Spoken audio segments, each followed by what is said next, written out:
Hey guys, welcome back to episode 2 of the YAA BALLA podcast. You don't know I'm your host, NALDO'S. And today I have with me Faba, Aiden from A-Ball Sports, Nich, as well as Asher. Man them, what go on? I wanna stay, I wanna feeling.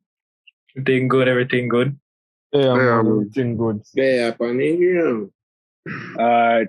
So for this episode of the podcast, guys, we would just like to do a little discussion on Matchday 1 of the English Premier League.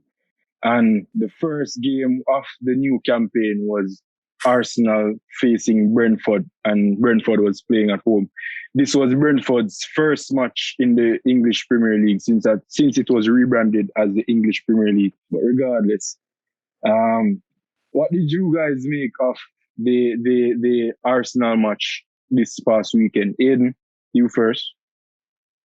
Same old story with Arsenal, to be honest with you. They have a whole, what's it called? Amazon. Wait there. Knock out there, bro.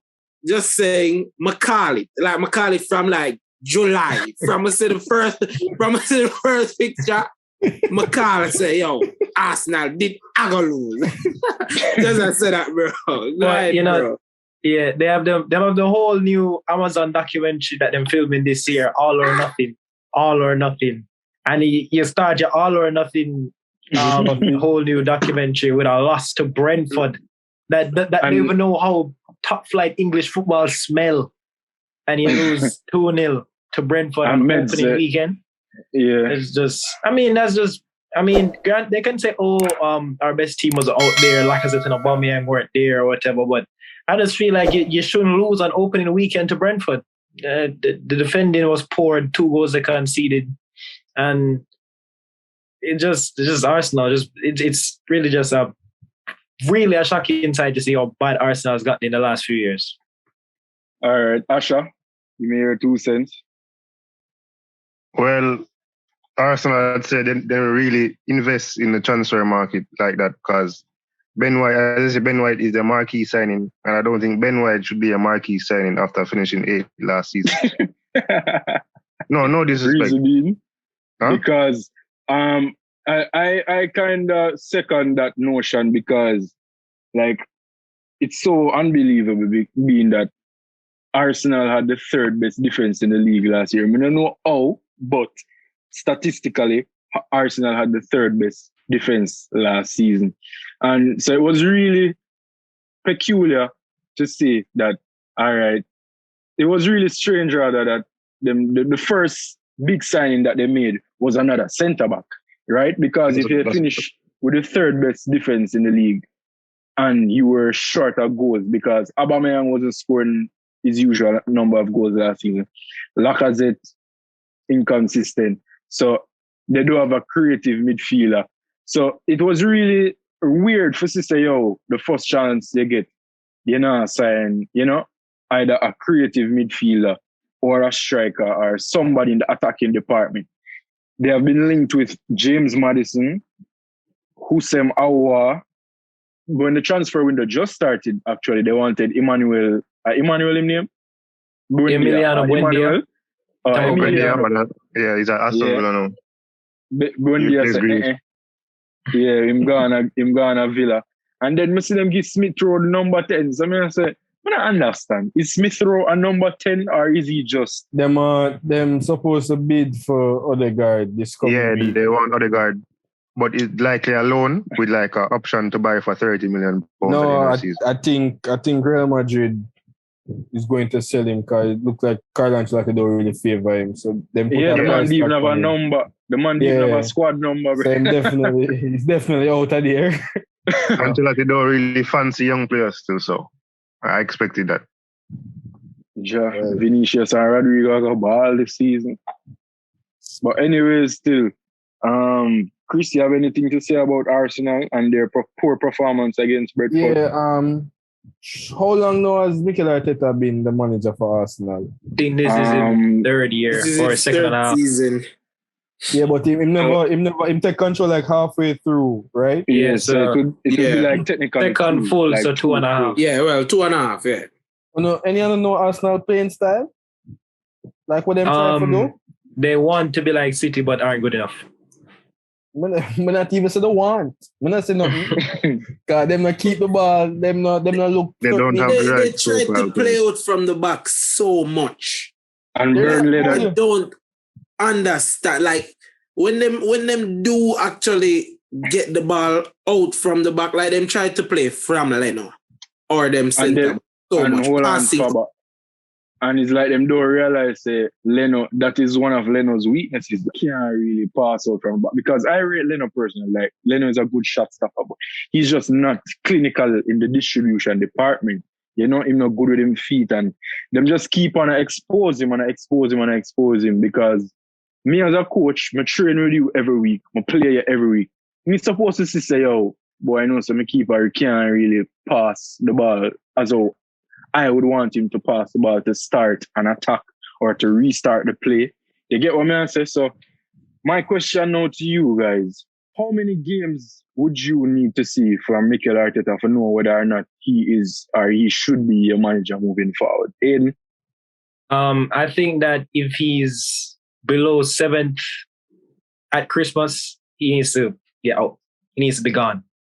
I think anything Faba? below 7th anything below 7th at Christmas, he needs to be gone. Faba? Personally, I give him too much, bro.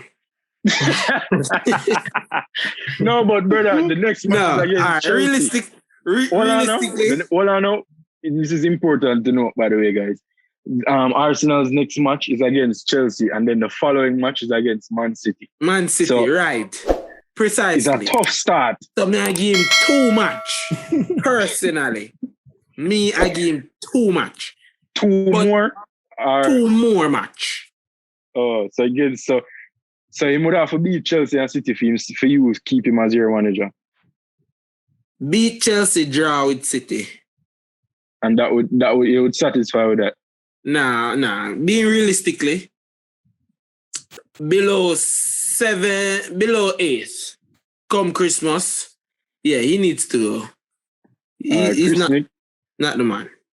Personally, I give him 6 months into the new season.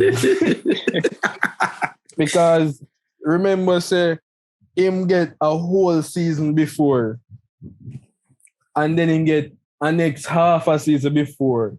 Like, what more is, unless you live in a denial, like, yo, you know where him can do, but you just wall out and hope for more from him. Mm-hmm. So I think the first 6 months, because they're going to maybe get in a transfer, call it, so mid-September, end of September, by them time, you're supposed to know where if you need a new coach. Yes, sir. And the thing is, he's not showing up. He's not showing no competition at all. Like, no competition at all. Him not, like, all in the Europa League. Who them lose the Europa League last year? Villarreal. Like, Villarreal went on to win, didn't they? Yes, they did. They went on to win. So, but Chelsea beat them in the Super Cup finals, by the way. Yeah, we never asked that. That was so... Like, why we were talking about the Europa League. Why Chelsea have to come in at this? I don't understand. Because Arsenal failed to beat them. But we never reached so far. Chelsea beat them. Now bring up your side. No, bring up your side. No. Now bring up your side. Just finish top 4. Right. I tell you. Anyways. Yeah. All right. So Asher, how long would you give Arteta in the Arsenal job? Well, managers normally get sacked around November, around about there. So by them time, I give it by them time. But the schedule, as I said, is really tough schedule, and like him have like dilemma now because like Lacazette and Abba sick. Yeah, so they want to sell them and them things. So yeah, let me see what happens in the transfer. Do you guys actually believe that they are sick? No, I think they're trying to sell at least one of them because I see some news that like one of them linked to Barcelona. I don't know how true that is. I see news that 2 of them linked to Barcelona. Yeah, both of them in a swap deal. But I kind of put 2s and 2s together because Coleman say want a striker. So Alright, that's what I derive from, I don't know. But Barca just now the ambition though. Like why you want not even that. A PK did have to take a wicked pay cut for even make Memphis them can play, you know. Exactly. So where the money come from? No, that's what them say. It would be a swap deal with Coutinho. So Coutinho, like them say, yeah, they said that any deal at all, it would have to be a swap. It can't be a transfer because them now have the money. So they would have swap Coutinho, and it would have be like a like for like. Well, not like for like. Sorry. It would be beneficial for both sides because Barca said they need a striker, and Arsenal desperately needs a playmaker of Coutinho's caliber. Coutinho has really been a playmaker for the past 2 seasons. No, Coutinho is not someone that Arsenal should be looking at. They should be looking at someone younger. I agree. I agree. Bear in mind, Coutinho is like 28, you know, he's still young. You know? Yes, but his past his best. They should be looking at someone fresh and only can get better at the moment. Odegaard. I agree. And during the 6 months at Arsenal, he you know, him did kind of perform decent. And I really that's so. I just want Madrid get that. Exactly. Chris just said Odegaard because of Madrid. Like, I want to get him out. Mbappe. All right, guys. So, moving right along, the next match to discuss was the one early Saturday morning up at Old Trafford. Well, early Saturday morning Jamaica time. Up at Old Trafford. The Red Devils, Manchester United, taking on long-time rivals Leeds United and Manchester City. Remember Manchester City? Manchester United were the eventual victors, defeating Leeds by 5-1 with goals courtesy of Mason Greenwood, Fred, the Peruvian, and a hat-trick from Bruno Fernandes. So, Fred is Peruvian? Fred is Brazilian, bro. No, bro. Fred is not from Brazil, brother. Fred come from Peru. Trust me. Anyway, there's no way Fred... Brother, there's no way Fred can be a Brazilian, brother. Like I'm probably playing for like Bolivia, one of them. Brother, I jump the fence, go over Brazil, brother. Fred no, I personally agree, bro. But yeah, Faba, being that you're there, let's start with you. What do you make of the Manchester United versus Leeds match? You know my hatred for Man U already. So let me tell you, I was very upset. And I like the Emina Man U. So, and then man like Pogba get 4 assists. And hold on. What do you mean, man, like Pogba? Like say Paul Labile Pogba is better than any man in a year midfield right now. What do you mean? Put some respect on the man name. Yeah, bro. Paul Labile, whatever African name him have. Pogba. Zule is better than any midfielder playing in my midfield. I agree. But Paul Balile Pogba has not been more impactful than any midfielder in my team in the last 2 or so years. So? What do you mean by so? He's still better. It no matter if he's better. Coutinho better than Kai Havertz, don't it? Coutinho better than Pulisic. Would you take Coutinho in your team? Right, Coutinho today? Precisely. No, I That's wouldn't. what I'm saying, bro. But anyways, moving on. Yeah. Man U, you know, they did a thrashing. Never really expected, to be honest. Hold on, but why wouldn't you expect it? Remember the last fixture? Yeah, I remember the last fixture. It was 6-2. They got 6-2, yeah. And then again, you can't really surprise. Hold on, you can't really surprise with Leeds United because Leeds plays open football. Right. Once you beat the press, you know, man, you have the pace merchant them up there. Rashford wasn't even playing. Sancho never even start. All the fast man them did have up there was Dan James and Greenwood. So you know, say once them beat the press, I mean, Leicester, Leeds were bound to suffer, right? Asher, what do you make of your rivals? Well, they look like they can challenge for the title. I'm not going to be biased. They look like they can challenge for the title. But as I say, Rashford wasn't playing. Sancho didn't start. Cavani not even in the squad as yet. Like Savannah Big not in the squad as yet. Matic didn't play, and Varane didn't play. Bro, is Van der Beek ever in the squad, brother? No, but he was in the squad. He was on the bench. Yeah, he's still a quality player. Yeah, he's not going to be on the pitch. And Varane... He's going to be doing where in Jersey I said team viewer. Just like a view the team, bro. And most importantly, Varane didn't even play. So I think they're going to have a good season. I think they'll be up there with City, Liverpool and Chelsea. Challenge for the league. I think... Sorry, finish. Yeah, it's going to be a close title race, I believe, this season. All right, and on that note, I wonder if you realize how Lindelof played good in another match. Like him realize, that's what I was going to say. That's what I was going to say. Like, it's past to Bruno for the third goal, man. Oh my like God. Him, I say, a string ball. Take out the slab in on. Yeah, man, you gotta take out the slab. Now me. Yeah. Me and Varane in the partnership. I them know say Varane have to start. So one of them I get dropped. One of them, yeah, man, one of them. And on that note as well, Chris Nich, being that Varane is leaving he left from your team, Real Madrid. What type of player is Manchester United getting? I'm going to get a solid defender, but him have some mistake in him. I'm going to be honest. Him have some mistake in him. But you see, because he's very quick, he's able to recover from those mistakes. And personally, I was never comfortable with Rafael Varane with the ball at his feet. Like every time him have the ball at his feet, him just look uncomfortable. Yeah, him look awkward on the ball. Yeah, him never look very awkward on the ball. I think that would be one of the weaknesses in his game. But if him play with Maguire, we're very comfortable on the ball, can carry the ball out, and him very fast. Maguire's weakness. So Manchester United is getting a very solid defender. So you'd say that would be that seems to be destined to be a good partnership. Yeah, I don't think Manchester United will drop England's captain. I find that very hard to believe. Yeah, I don't think you pay 8 million just to drop somebody. Exactly. Yeah, you don't. Yeah, your price tag almost dictates your position on the field. Yeah, but we also saw whereas Pogba at one point could barely even get on the field. And who was the manager? Manager, yeah, exactly. Manager preferences, sir. Manager preferences. Fair.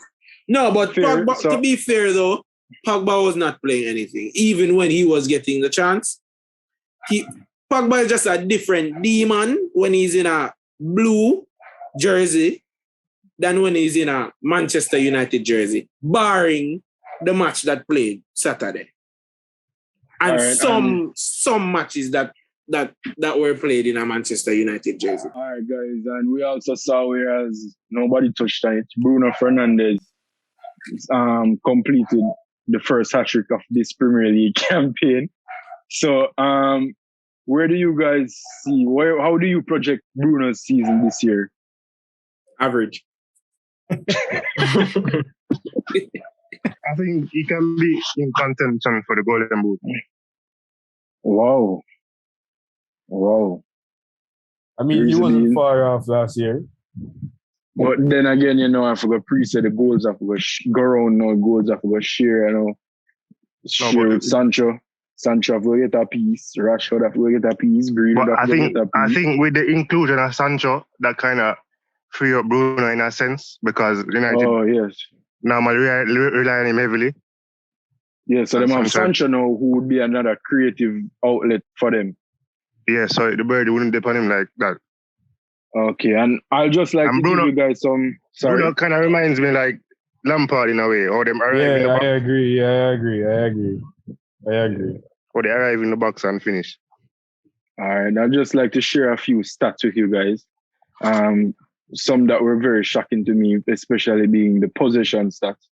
Leeds actually had more possession of the ball, being 52%, while, of course, Man U had 48%.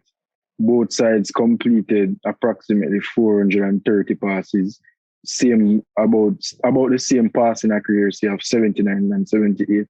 And overall, it was a very entertaining match, of course. And I mean, it being the first match of the Saturday morning, it's really entertaining, and we look forward to what both sides have to offer leading up to the rest of the season. I personally, I hope to see Leeds finishing in the top half, but that will be very difficult. But we just have to go wait and see. I think they can. I hope so too. Even though Man U won 5-1, if you really made all the goals that were scored, them still never really bossed the game like that. Yeah, that I tell you when I read out the possession, like shockingly, I think Man U done it up.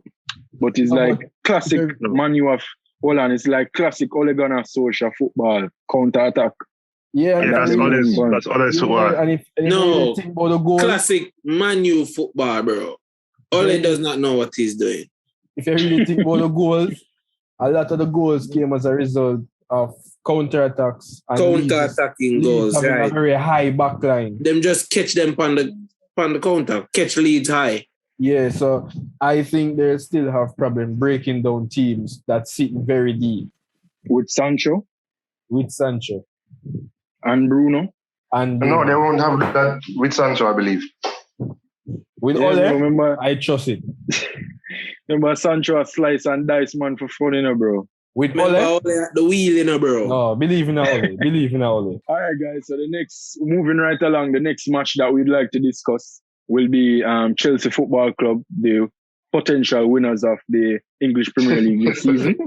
The Blues defeated Crystal Palace. Yo, why you blaspheme? Winners. Why you blaspheme, bro? Winners. Everybody's a potential. It's the first game of the season. No, sir. Do not Arsenal is not a potential winner. Even Brentford is a potential winner. Anywho, the subsequent winners of the Premier League will be Chelsea Football Club, and they took on Crystal Palace FC on Saturday early at the Bridge, where they defeated said Palace and new manager named Patrick Vieira by 3-0. Goals courtesy of Marcos Alonso with a superb free kick. Secondly, Christian Pulisic poaching on a loose ball in the penalty box. And then the third goal was another superb strike from another Chelsea Academy prospect, Trevor Chalobah. And this guy personally... Getting loaned in January. This guy for me has been so impressive throughout pre-season. Last week as well in the UEFA Super Cup final where Chelsea defeated Villarreal on penalties. And then yesterday in the match in getting Premier League debut. And what has impressed me most with this guy is that he seemed to have good stamina and he's a powerhouse because he has played so many minutes in pre-season. He played 120 minutes Wednesday gone in the Super Cup. And yesterday he also played a full 90. So I think that me personally believe him really impressed me. Solid on the ball. Him not afraid for just clear the ball. You know some of the defender them nowadays because the manager them must say, play out from the back. Them try to dribble and then sometimes they lose the ball. With him not afraid for us kick with that. You get what I mean? I say punt it upfield. And separate and apart from that, he's also a good distributor, So it was a good showing from the Blues. What did you guys make of the match, Aiden? I thought Chelsea played a really good game, actually. I think they set up well. They really didn't allow Crystal Palace to have many chances. I mean, then again, it's Crystal Palace. You don't really expect much from them going forward against a team like Chelsea. But the free kick from Marcos Alonso, I thought was a really good free kick. I don't think keeper didn't even move. Yeah, he was rooted to the spot. Pulisic, trying to make sure his spot is secure for the season. Well, that's sticky, considering there's basically 4 wingers playing for one spot. So Mason Mount is going to start wide and then make his way inside. Timo Werner, it is up for grabs too. Lukaku has to play once he's registered and everything. So it's basically you have Pulisic, Werner, Kai Havertz basically. Ziyech, what's his name? Hudson-Odoi.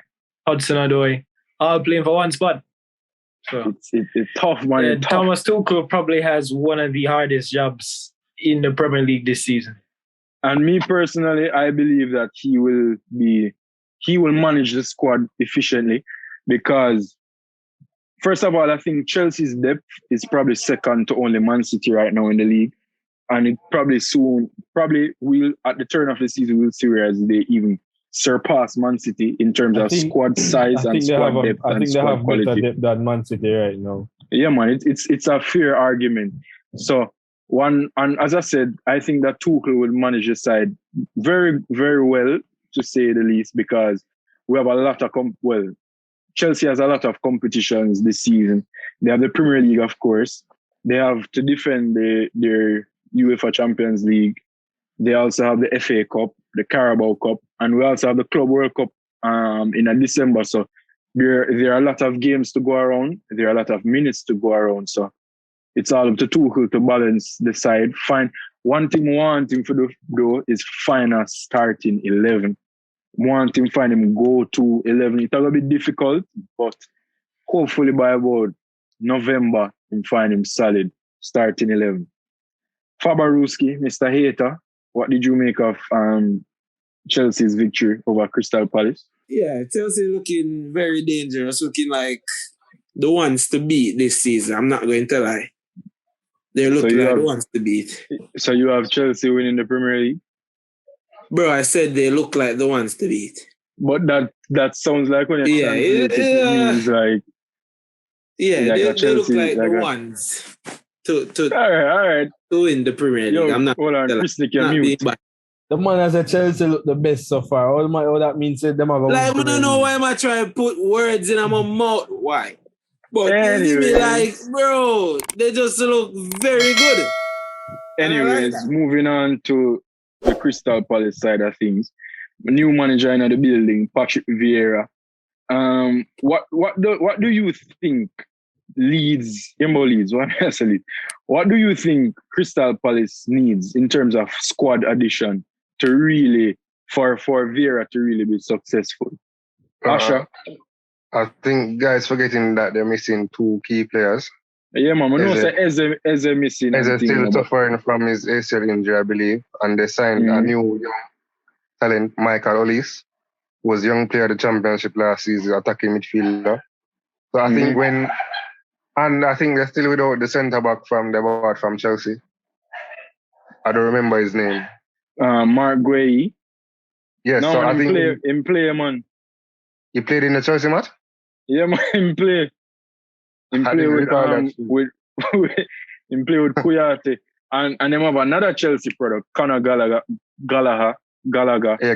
I watched him at West Brom last season. He impressed. Yeah, man, he's a killer, man. He reminds me of Todd. He reminds me of Todd Cantwell. Because of Amir Todd? No, because they play similar. Oh. But, as Asher said, Palace's squad still has some players out right now. But me believe, them probably need another centre-back as well as maybe another wing-back or so. And then they need some more stability in the midfield, you know? But separate and apart from all of that, me personally hope, Vieira is successful because, as you guys know, there are not very many black managers in the English Premier League. And I think he is currently the only black manager in the Premier League right now because Nuno not black. Nuno brown though. Like, Nuno one of them Indian man. Like, Nuno not black. Nuno is from Portugal, bro. Yeah, like... I think him black. Nah, man, him not look black, brother. I'm just... You know, see him beard, him have like that... Yeah, him look kind of mixed. Like that mix, yeah. All right, so like, let's put it this way. Vieira is the only sure black man in the league right now. And me personally, like, I don't really rate them things. I believe, like, the black coaches should be given more opportunities because it's not like, they aren't capable of coaching or what. Examine them just need more opportunities. So me personally believe, if Patrick Vieira is successful, that would open the door for more black coaches and black managers to be given an opportunity. You get me? Mm. But that's it for me for Chelsea versus Crystal Palace. Next match we would want to look at is Watford versus Aston Villa. And the primary reason that we're looking into this match is because Aston Villa has made a new signing recently last week, and it is none other than Jamaica's own Leon Chippy Bailey. So, man, first of all, Watford is a newly promoted side as well, and them beat Villa, surprisingly, 3-2. They had a 3-1 lead? Yeah, I think they were up 3-1, and then Danny Ings get a last-minute penalty in an extra time. Pretty sure it was 3-0. I think it was 3-0. It was 3-0? Yeah, it was 3-0. Yeah, it was 3-0. Yeah, it was 3-0 for real. They scored some good goals. Yeah, man. So, sadly, Leon Bailey didn't start, but he came on and even got an assist for John McGinn's goal, which made it 3-1. So the man, they want to make a chippy debut. Aiden? I think that coming from a team like Bayer Leverkusen in the German Bundesliga and having proved himself in the Bundesliga, I'm not saying he should be an automatic shoo-in for a team like Aston Villa. No, man, him for be an automatic. Yeah, I mean, when you think start. about the quality, when you think about his quality and the quality of, and just the overall historical quality of Aston Villa, you think that he should be starting. I don't know if it's just because he's just gotten there. I know he was carrying an injury from the Gold Cup, so I don't know if he's I don't know if they're just still watching that, maybe conserving his minutes, seeing how the injury is healing. But I do think he's going to be a massive part of the post-Jack Grealish era. They spent the Jack Grealish money really wisely, brought in creativity with Buendia. I don't know how Aston Villa is a more attractive project than Arsenal for Buendia. That's a different argument. That's really something that Arsenal need to look at. No, that's the Arsenal problem, bro. Yeah, that's what I'm saying. That's the Arsenal problem. Yeah, that's definitely an Arsenal problem. I don't blame Buendia. It's an Arsenal problem. So yeah, they brought in Buendia for creativity, Leon Bailey for pace and good dribbling control on either flank, really. And I think that as time goes by, he's definitely find himself a regular starter. And Aston Villa, I think, really should be contending, like how you have the Europa Conference League now, that 7th position. I definitely think they'll start challenging for that this season. I agree as well. Chris, Nick? This match, the Aston Villa match, played the same time as the Chelsea match. So I was going in between those two because, we don't want to see Chippy play. And first of all, I was surprised by Watford because Aston Villa is normally a very solid defensive team. Yeah, and then them have big man around there like Emi Martinez, the one of the best keepers. One of the best keepers last season. Another Arsenal mistake. Them sell him and keep, Yeah, so really and truly a better Arsenal call we to run the club still. God no. But anyways, continue. Yeah, so I was surprised. Most of the goals seem like counter-attacking goals because it seemed like Watford has a lot of electrifying players, very quick wingers and players that can take you on the dribble like Ismail Assar, Kucha, and the new striker Emmanuel Dennis, really another pacey player. So they gave Aston Villa fits, scored 3 goals, and then the 68-minute Chippy came on, and I thought he was the difference. On the left wing, swinging in some amazing crosses. Back to the number 31 as well. Yeah. So and he provided assist for a very beautiful goal from McGinn. And Ings with the penalty in the last, which really and truly it was more of a consolation because I don't think after that they had any chance to get an equalizer. But yeah, I think it was a very... When you watch that match, after Leon Bailey came on, you can see that he's going to be an integral part of Aston Villa's plans if they want to do well in the league. I think he's at the right club because even in the match, him come on, I'm going to see him all take a free kick. Say in order for you to take a free kick at a club, you have to have the players them have to realize, say. Yeah, them have to respect you, basically. Yeah, exactly. So, and him just come in and do that. So, may I say, look like them have view him as a big signing. I agree. And Aiden touched on it as well. But where do you guys believe? Where do you see Villa's peak being this season? Asher? The Conference League as well, my boy, that is around 7 to 9. That'll be a good finish for them. Because last season... Yeah, sorry. Continue, Asher. Last season, before Grealish was injured, they were actually pushing for top 4, top 6. So yeah. Them didn't even lead the league when the league just started last year as well. So I think 7 to 9 is a good finish for them, and they build on that in the next transfer window and see what they can do. All right, Faba, I'm going to stay with you right now. Tell me what going on in the Liverpool match over the weekend. Because I know it's been a wait for Liverpool defeated Norwich, another newly promoted side. Norwich won the championship last year, right? Yeah, they won. Yeah. So championship Wait, did winners Norwich. Didn't Brentford win? No, Brentford won the playoff. Oh, playoff.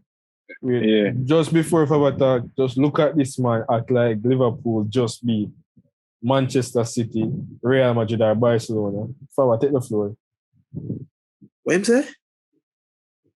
Just take the floor and we'll see if what him say accurate. Yo, I'm so confused right now. Yeah, just start about Liverpool, but how the match go? Come on, bro. It's full, man. It's the first game of the season. It's Norwich.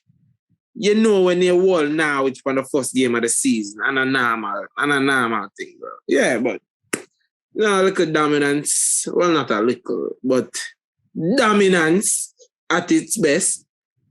Big Verge, our number 4, back in the centre back. We'll love to see it. At 70% though. He's not at 100. But looking commanding as ever. Ali, my big number 1. Brazil's number 1. I don't know about the other guy at City. Yeah, you know. What can I say? He made a big save to keep that clean sheet. I know you saw that save. He made a big save to keep his clean sheet intact. You know, Trent Alexander. My first question to you, Faba. We saw that Jota started and Firmino was on the bench. And throughout this transfer window, Liverpool didn't really do much, if I'm being honest. Yes, they signed Ibrahima Konate, the French centre-back from RB Leipzig for approximately 30 million euros. But they haven't, as I mentioned to you personally, I believe that Liverpool's squad need a revamp. Like, they need some fresh blood in their team, but nothing like them now has really signed nobody. And Klopp even said that they don't need any more players, right? Which was quite shocking to me, I must say. So with Jota starting in the front 3 and Firmino on the bench, what would be your preferred starting front 3 for Liverpool for the season? All right. So Diogo, he only started because Firmino, as you saw also, Fabinho didn't start. So Firmino and Fabinho didn't start because, you know, they went far in their respective international tournaments. So they were given a bit more rest. And Firmino didn't start because he might get rest, blah, blah, blah. So, but Jota, you know, Jota is a man for goals. Jota can head the ball. Jota can finish, blah, blah, blah. But personally... He never did do that for Portugal now, Euros. No, but anyway. he wasn't. Yeah, he wasn't. Got more goals than Timo, though. But anyway, yeah. Brother, who are you talking about? Yeah. So, my preferred starting front 3 is Salah, Mane, and Firmino. Wow. Reason being, I see this year being a year for not only Firmino, to reinvigorate that, say, 17-18 playing form, but also for Sadio Mane looking to reinstate his dominance as one of the best wingers in the Prem. Yeah, because last year we saw Mane had a bit of a down year. Right. But things that is a time now for that front three there. Like a change needs to be made. Think they might get wear out. You feel they might get played out? I mean, really and truly though, it's only last season when we had our our injury problems and whatever, we did say goals dry up because only Salah was scoring last season. Only Salah was scoring. But I just only last season would say Mane not score. Firmino definitely not score. I really Jota come in and did a score some goals for us as a out and out strike, and he wasn't playing out and out strike. But yeah, I mean, they're still one of the best front threes in Europe. Definitely not the best. Definitely not the best. Not the best, obviously. One of the best. I said one of the best. No, what I'm saying, 2 and after, because PSG front three right now. No, that's a different story, bro. We're not talking about that. We soon touch on them. We soon touch on them. Yeah, but I mean, and back to what you said about what Klopp said about us not needing anybody. Really and truly, he got Konate because centre half was a position we were lacking in. So like you see what happened last year, 1 injury, well not 1, 3 major injuries, and Liverpool just fell apart. So him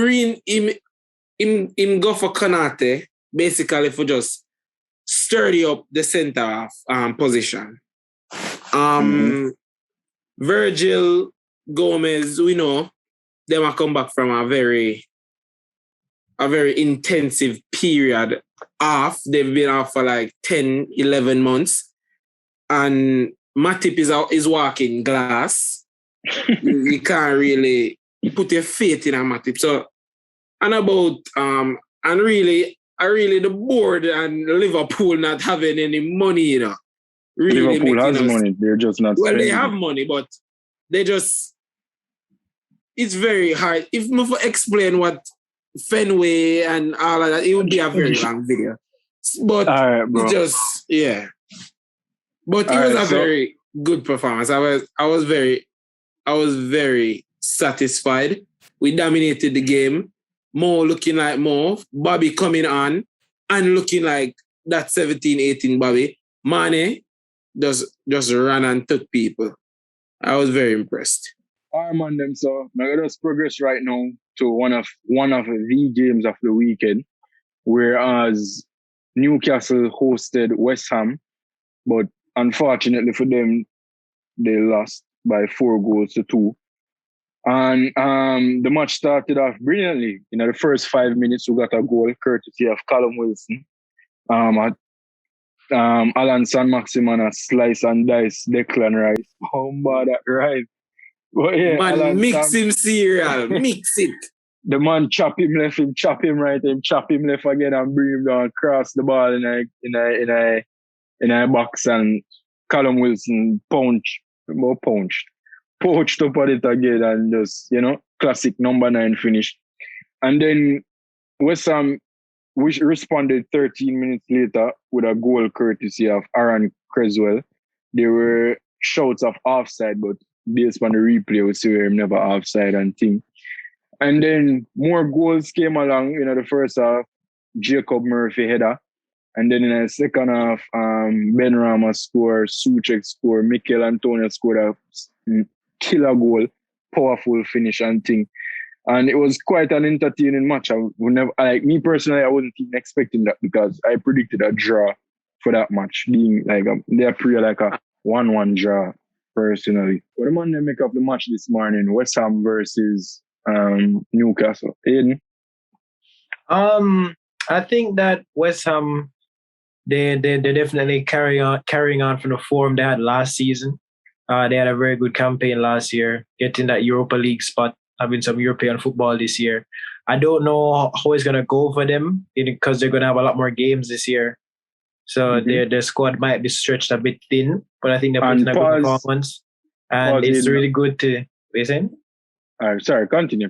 Yeah, it's really good to see that Mikel and Antonio is scoring because, he's declared his allegiance to Jamaica to represent internationally. All right, hold on. Maybe you guys can advise me on this, but why never play Copa America then? You know Copa America, Gold Cup. From what I had heard, he was meant to come in for the World Cup qualifiers. I don't know why, but that's what I had heard. Oh, but yeah, I just like the art. What you say, Asher? Probably had to report to pre-season training earlier because we had another player that had a similar situation, Pinnock from Brentford. Mm-hmm. Yeah. He said he was focusing on pre-season with Brentford. So hoping to see them in World Cup qualifiers, as I said, come next month. And to add to that, Ethan Pinnock looked very solid in the Arsenal game. True. But he looked like a very good young defender.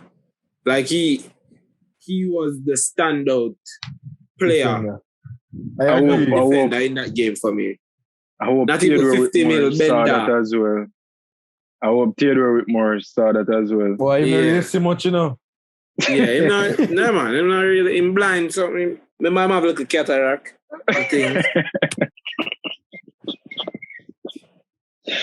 I'd also like to add on to what Aiden mentioned as well in regards to West Ham's fixture schedule this year. They're in the Europa League, so say a whole lot more games them have to play. And to my surprise, being that them supposed to acknowledge them have a whole heap of match to play this year. They haven't made any signings, they haven't made any signings whatsoever. The only signing was Alfonso. Hold on, I'm going to touch upon that. They haven't the only thing them do are bring in Areola from PSG on a loan, and that is only to give competition to Lucas Fabianski. To my surprise, they didn't, as what Chris Nich just mentioned, they haven't brought back Jesse Lingard, and he was pivotal in their run in the second half of the season last year, right? I don't think that was their choice.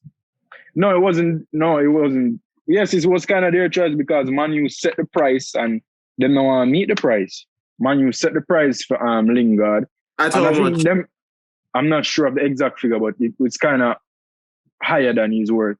And I think the reason why them do that is because, as Ole said, he want to keep Lingard this year. Don't know why, being that Danny Van der Beek can't even get a game. So, all Lingard get a game. I just hate Man U, dog. Like, all I'm going to do, I just keep the man for no reason. He's not going to even get a game. I think that, like, I don't really recommend them thing, but I believe Lingard should have in a transfer request because contrary to belief, Lingard are all man, like, although we used to see Lingard and Rashford run up and like the man, exactly like bro, Lingard kick down 30 soon, bro. So I think it's time for him to establish himself into the Premier League and go to another team rather than just being a Manchester United bench warmer for the foreseeable future. And West Ham gave him the perfect outlet for him to display his qualities. And as I mentioned, he had a great second half of the season last year. And it's not too late. Today is just the 15th of August, so there are 16 more days to go in the transfer window. So me personally believe Lingard for I'm reach a West Ham now, please, Ole. The poofs come up. Faba, your best friend. So Asha, do you have any anything to add in regards to West Ham and what them need for another successful campaign? Well, I think they're like the front core is good enough. So I think they need to add I think they should have added back Lingard, but as I said, the price tag was a little bit out of their pocket, I should say. But I think they have a solid squad, but I think they need depth because they're going to play in Europa League. Because if you previous seasons, you look at Wolves and Burnley, who played Europa League, if you remember. Mm-hmm. And after they came like seventh, they kind of declined in the Europa League years. The Europa League year, they kind of declined. So, interested to see how that works out for them. Yeah, and one thing them desperately needs to add is another striker because Mikel Antonio is their only striker, quote unquote. And if Mikel Antonio should ever go down with any potential injuries, what am I going to do? Them have to play Gerard Bowen up there.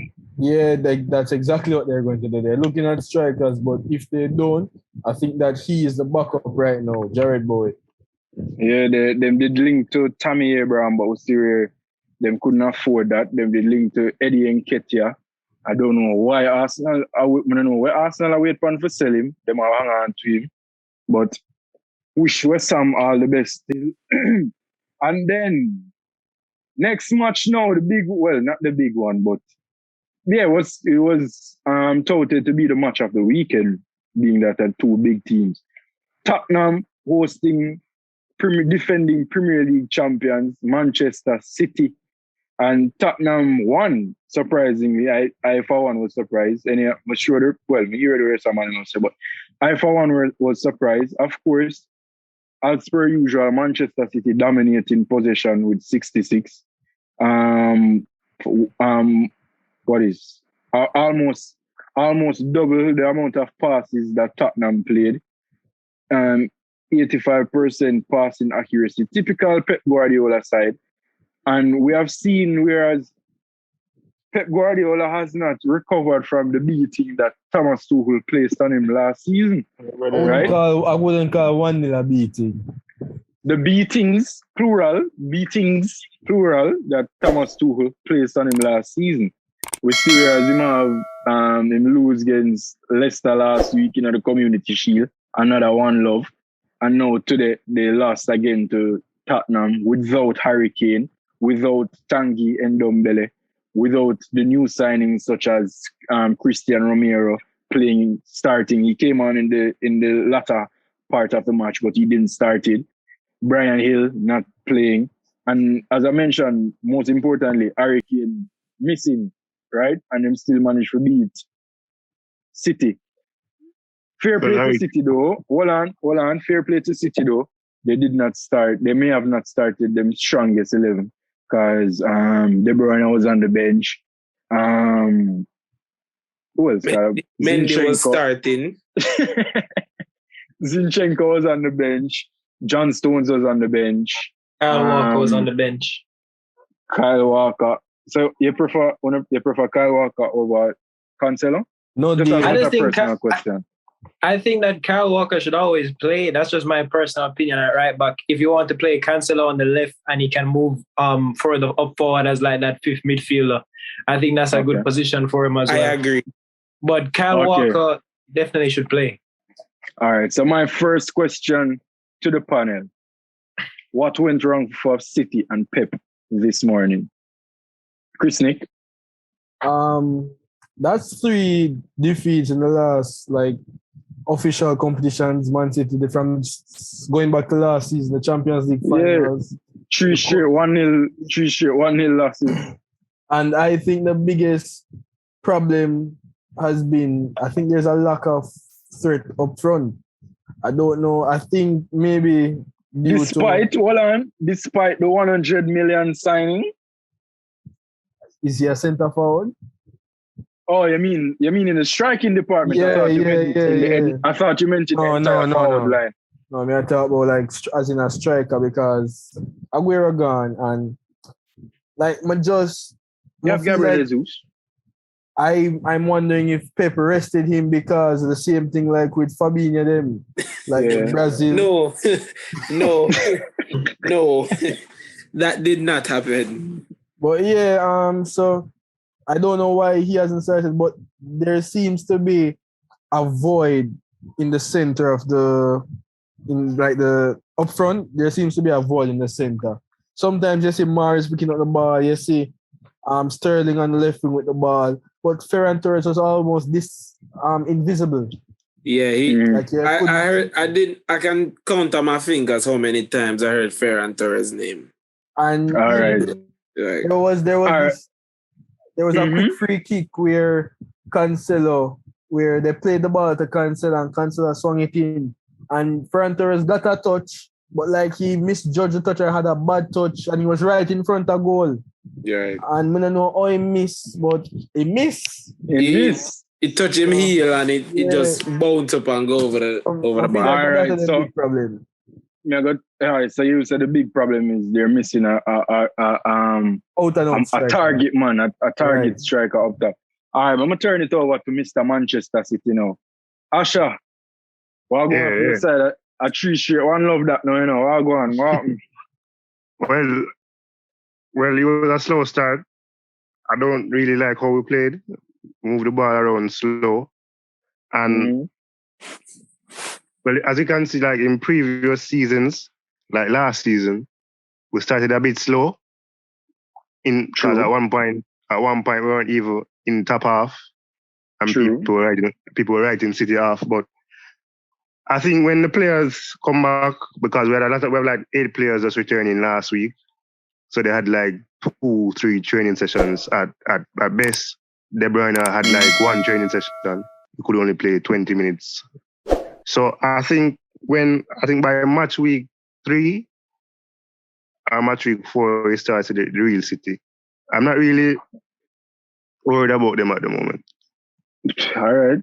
And what did you make of Mr. 100 million pounds, the British record fee for a transfer? What did you make of his performance today? Well, he wasn't bad. He wasn't good. No, he was okay. For most parts, he was good. But I think it needs time to settle a bit. Okay. So, like, when we have players returning to match sharpness now and he starts to play with them, I think he'll eventually get better. And my final question to you, Mr. Manchester City. What are your expectations for Mr. Grealish this season? What would you deem as a successful season for him?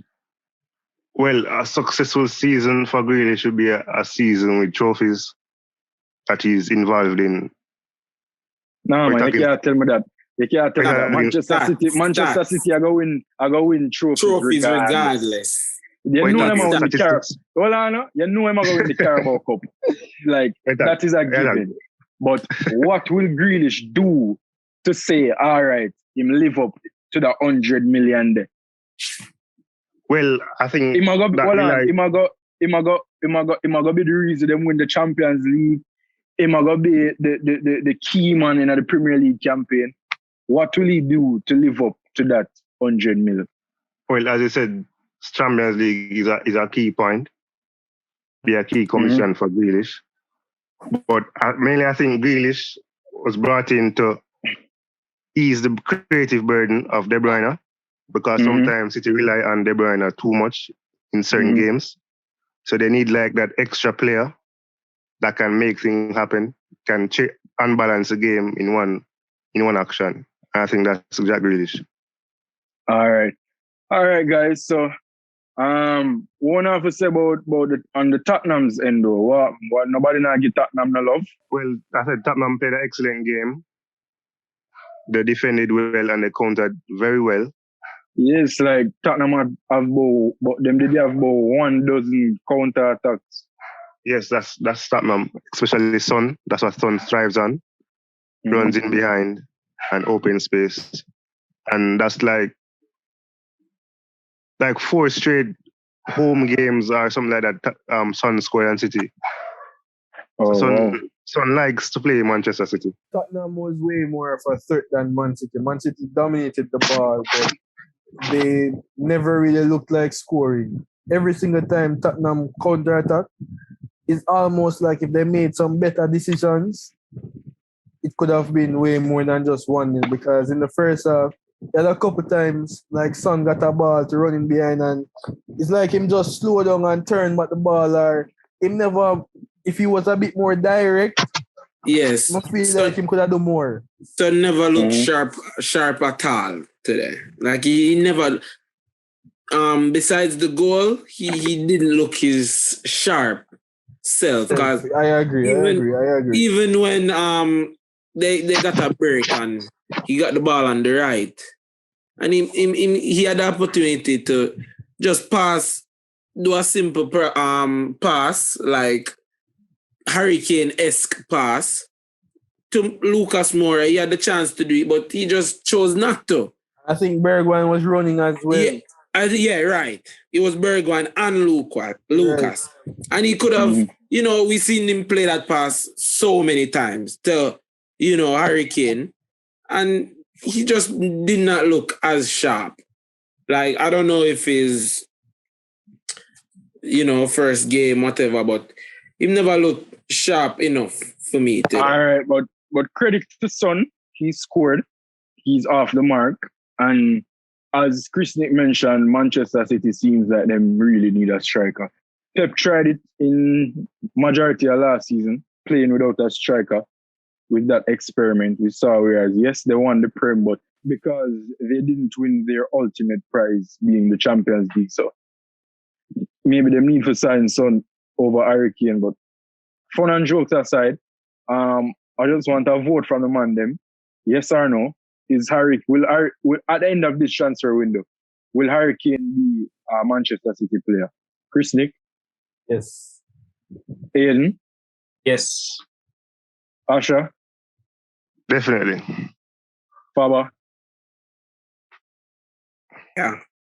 And then me vote for no. Watch Daniel. You think Daniel Levy are sell him? Just watch, brother. No, Daniel Levy, I think he might do too much. The player he might cause too much eruption now for stay.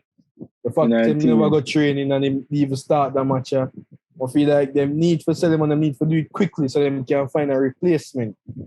Right. Yeah, man. They can't wait until August 30th or August 29th to make that transfer because then them not have who they going to spend the money on. I end up with an next Soldado. They might go good have to buy like Aller or one of them man there.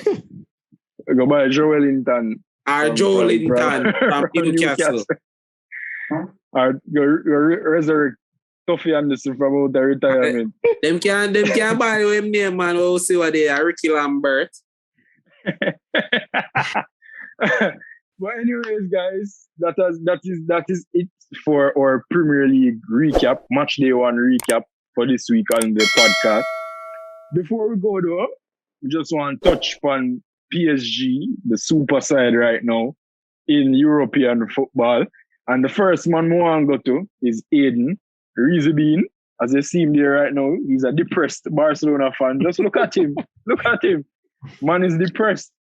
Aiden, your best player in history, has left the club for after what, 16, 17 years?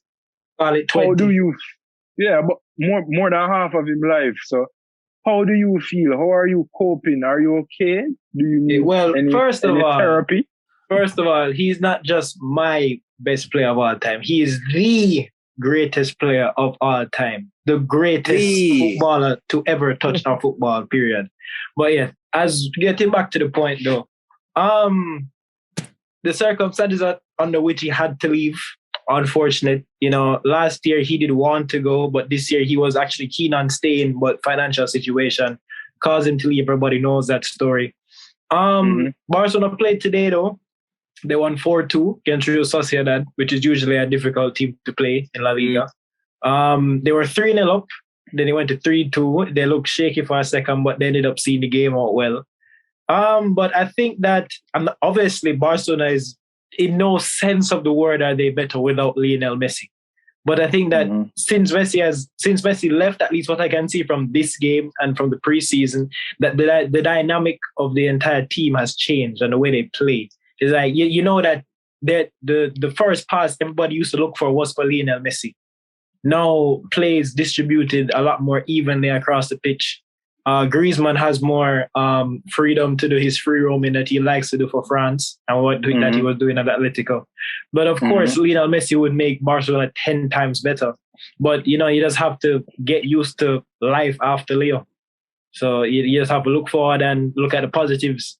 And they did look good today. So we have to look at what the season brings. Okay, so it seems like you're very optimistic and you feel like Barca can pull them weight without the great Lionel Messi.